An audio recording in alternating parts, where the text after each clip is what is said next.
Class 7th में हिंदी में आज हम 14वें पाठ का अध्ययन करेंगे। हमारे पाठ का नाम है सिकंदराबाद।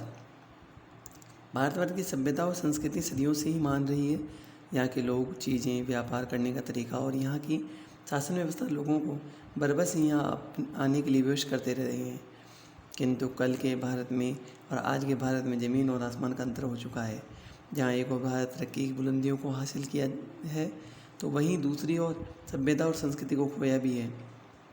जो यात्री पहले भारत भ्रमण और विदेश को व्यापार को लेकर यहाँ आने के लिए उतावले रहते थे, यदि वे अब यहाँ आए तो शायद उनके आंखें आज के भारत को देखकर खुली खुली रह जाएंगी। जिस सोच को लेकर वे यहाँ आ पाते थे उससे न पाकर शायद काफ़ी दुखी भी हों। पाठ पढ़ें। अरसा काफ़ी गुजर चुका था। सिकंदराबाद के मन में यह लहर बार बार दौड़ रही थी कि अपनी तिजारत को हिंदुस्तान तक फैला दे, यानी व्यापार को। उसने एक दिन तय कर लिया कि वह हिंदुस्तान जाएगा। उसने अपनी गठरियों में तिजारती सामान बांध लिया, यानी व्यापार का सामान बांध लिया।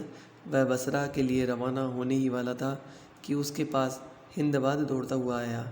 उसने सिंदबाद को सलाह दी कि अब उसे समुद्री जहाज़ से जाने की ज़रूरत नहीं है, अब तो हवाई जहाज़ से सफ़र करना चाहिए, वरना हिंदुस्तान के लोग निहायत पिछड़ा हुआ मानेंगे, यानी आपको बहुत पिछड़ा हुआ मानेंगे। सिकंदराबाद ने हिंदबाद का शुक्रिया अदा किया और सोच में पड़ गया कि हवाई सफ़र पता नहीं कैसा होगा। उसे अपना पहला सफ़र याद आया। जहाज़ के कप्तान ने उसे एक बहुत बड़े कछुए की पीठ को एक टापू समझकर उसे उस टापू पर उतार दिया। इस बार सारी मुसीबतों से बचने के लिए सिकंदराबाद ने इंटरनेशनल एयरलाइंस के दरवाजे खटखटाए। एयरलाइंस की महिला बुकिंग अफसर ने सिकंदराबाद की पगड़ी की तरफ एक निगाह डाली और अपनी एयर कंडीशन मुस्कान के साथ सिकंदराबाद से तशरीफ़ रखने को कहकर अंदर चली गई, यानी बैठने के लिए कहकर अंदर चली गई। सिकंदराबाद को उसकी मुस्कान पसंद आई, लेकिन उसका इस तरह अंदर चले जाना सिकंदराबाद को अच्छा नहीं लगा। वह लौटी और सिकंदराबाद से पासपोर्ट की मांग करने लगी। सिकंदराबाद समझ ही नहीं पाया कि वह क्या भला है, क्या चीज़ है वह पासपोर्ट। उसने एक नहीं 7 सफ़र किए थे, लेकिन कभी उससे पासपोर्ट नहीं मांगा गया था। सिकंदराबाद बोला, मेरा नाम सिकंदराबाद जहाजी है। पूरा नाम क्या है इसका? सिकंदराबाद जहाजी। मैं कई बार सफ़र कर चुका हूँ, किसी ने पासपोर्ट नहीं मांगा, ये क्या भला है। आगे देखें। लड़की ने ग्लूकोज डली हुई मुस्कान से सिकंदराबाद को समझाया कि पासपोर्ट और हेल्थ परमिट के बिना सफ़र करना मुश्किल होगा। हार कर उसे ये इंतज़ाम करना पड़ा। बहरहाल सिकंदराबाद को एक दिन एक हवाई जहाज़ मुंबई एयरपोर्ट पर ले ही आया। उतरकर सिकंदराबाद एयर टर्मिनल पर अपने सामान का इंतज़ार करने लगा। सामान एक ट्रेलर पर लदा हुआ आया और सरकते हुए रबड़ के फट्टे पर पटक दिया गया। गठरियाँ कई थीं। एक में से सोने के पुराने सिक्के बंधे हुए थे। पोर्टर ने जो ही झटके के साथ गठरी को फट्टे की तरफ फेंका, सोने के सिक्के छरछर से बिखर कर फर्श पर घूमने लगे। तभी सभी सफ़ेद वर्दी पहने कस्टम अफसरों का काफिला पता नहीं कहाँ से आनन फानन में नमूदार हुआ, यानी वहाँ पहुँच गया और सिकंदराबाद को सिक्के बटोरते देखकर घेर लिया। सिकंदराबाद ने घबराई हुई आवाज़ में ऐलान किया, उसका नाम सिकंदराबाद जहाजी है। इस बार उसने समुद्री जहाज़ सफ़र न करके हवाई यात्रा की, यही गलती की है। एक कस्टम अधिकारी आगे आकर बोले, शुक्रिया, लेकिन आपको सोना स्मगल करने की गुनाह में हमारे साथ पुलिस स्टेशन तक चलना होगा। गुनाह शब्द सुना तो सिकंदराबाद की होश फाख्ता हो गए, यानी होश उड़ गए। मैंने कोई गुनाह नहीं किया, यह तो मेरी अपनी पूंजी है। मैं तिजारती आदमी हूँ, व्यापारी आदमी हूँ। तिजारत के लिए अपने साथ अपनी रकम लेके आया हूँ, व्यापार के लिए अपनी रकम लेके आया हूँ। सिकंदराबाद साहब बड़बड़ाते रहे और पुलिस की हिफाजत में तहकीकात के लिए, यानी पूछताछ के लिए चलता कर दिया। काफ़ी जिल्लत तवालत के बाद जनाब सिकंदराबाद जहाजी साहब अपने सामान की गठरियों के साथ कस्टम से बाहर आ पाए। एक कुली ने उसका सामान टैक्सी में रखा और बोला, साहब बख्शीश है नहीं इनाम। सिकंदराबाद ने हैरत हुई कि हिंदुस्तान का आदमी भिखमंगा कैसे हो गया। यह तो सोने की चिड़िया कहा जाने वाला देश है। सिकंदराबाद ने कस्टम से बचे हुए अपने सिक्कों में से एक सिक्का कुली की तरफ बढ़ा दिया। सिकंदराबाद ने टैक्सी बांद्रा होते हुए, एक बम्बई में जगह का नाम है बांद्रा, वो हाईवे से होती हुई नरीमन पॉइंट की तरफ लपकती चली गई, यानी तेज़ स्पीड में जा रही थी।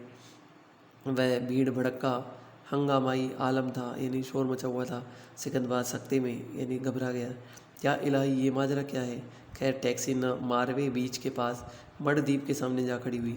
सिकंदराबाद को लगा कि अब वह भटक रहा है, इसलिए टैक्सी वाले से नरमी से बोला, भाई मुझे प्यास लगती है, किसी चश्मे के पास ले चलो, यानी सरोवर के पास ले चलो। टैक्सी वाला उसे जूहू के एक होटल में पटक गया। सिकंदराबाद का सामान उतारा गया और उसे लिफ्ट में चढ़ाकर ऊपर ले जाया जाने लगा। लिफ्ट का दरवाज़ा बंद होते ही सिकंदराबाद घबराया। लिफ्ट ऊपर को चल पड़ी। जितनी देर लिफ्ट ऊपर को चली, सिकंदराबाद की सांस रुकी रही। दरवाज़ा फिर खुला तो जान में जान आई। बड़ी हिम्मत करके इशारे के से पेरे से पूछा कि ये क्या भला है? मेरा बोला, लिफ्ट ऊपर जाने की मशीन। सिकंदराबाद समझ गया कि बिल्कुल ऊपर खुदा के घर जाने की मशीन। कान पकड़ा कि अब कभी उसमें नहीं चढ़ेगा।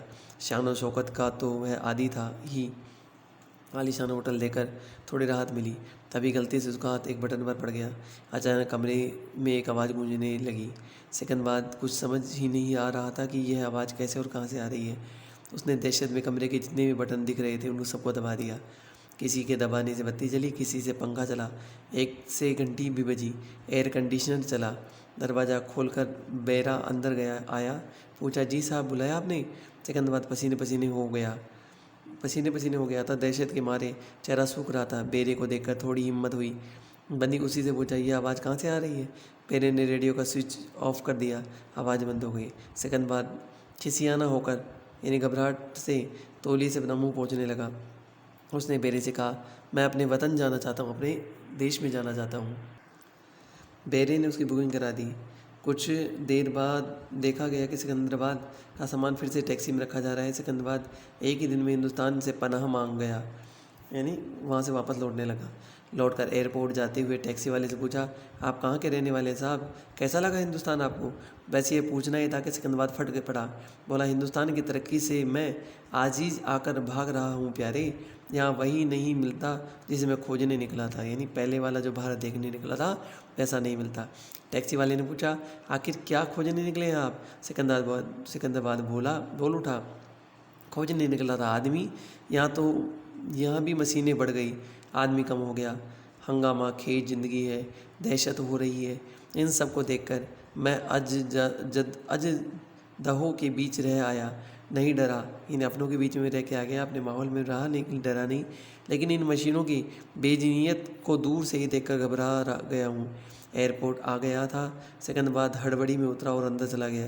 टैक्सी वाला गाड़ी लेकर आगे बढ़ गया। जब पीछे देखा तब सिकंदराबाद का सामान उसी गाड़ी में पड़ा रह गया था।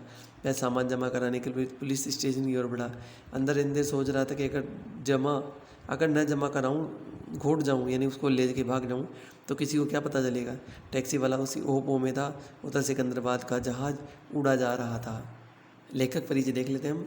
कन्हैयालाल नंदन का जन्म 1 जुलाई 1933 को उत्तर प्रदेश के फतेहपुर जिले के परदेसपुर गांव में हुआ। कहानी लेखन, पत्रकारिता के अलावा कई पुस्तकों का भी संपादन किया। धर्मयुग, सारिका, पराग, दिनमान और संडे मेल के संपादक रहे। इनकी प्रमुख कृतियाँ हैं समय की दहलीज, अमृता शेरगिल, अंतरंग साक्षात्कार, धरती लाल गुलाबी चेहरे, गुजरा कहाँ से। इनका निधन 25 सितंबर 2010 को नई दिल्ली में हुआ। फिर आपके पास कुछ कठिन शब्दार्थ इनको देखें, ये गद्यांश इनको पढ़ें। अरसा काफ़ी लंबा गुजर चुका है। सिकंदराबाद के मन में यह लहर बार बार दौड़ रही है कि वह अपनी तिजारत को हिंदुस्तान में फैला दे। उसने एक दिन तय कर लिया कि वह हिंदुस्तान जाएगा। उसने अपनी गठरियों में तिजारी सामान बांध लिया। वह बसरा के लिए रवाना होने ही वाला था कि उसके पास सिंदबाद दौड़ता हुआ आया। उसने सिंदबाद को मशवरा दिया कि अब उसे समुद्री जहाज़ से जाने की ज़रूरत नहीं है, अब तो हवाई जहाज़ से सफ़र करना चाहिए, वरना हिंदुस्तान के लोग निहायत पिछड़ा हुआ मानेंगे। क्वेश्चन आंसर पर आ जाइए। पहला क्वेश्चन है, कौन सी लहर सिकंदर के मन में बार बार दौड़ रही थी? अपनी तिजारत यानी व्यापार को हिंदुस्तान में फैलाना चाहता था। सिकंदराबाद कहाँ जाने का निश्चय किया? हिंदुस्तान में। हिंदुस्तान शब्द किसका है? ये अरबी भाषा का शब्द है, अरबी भाषा का।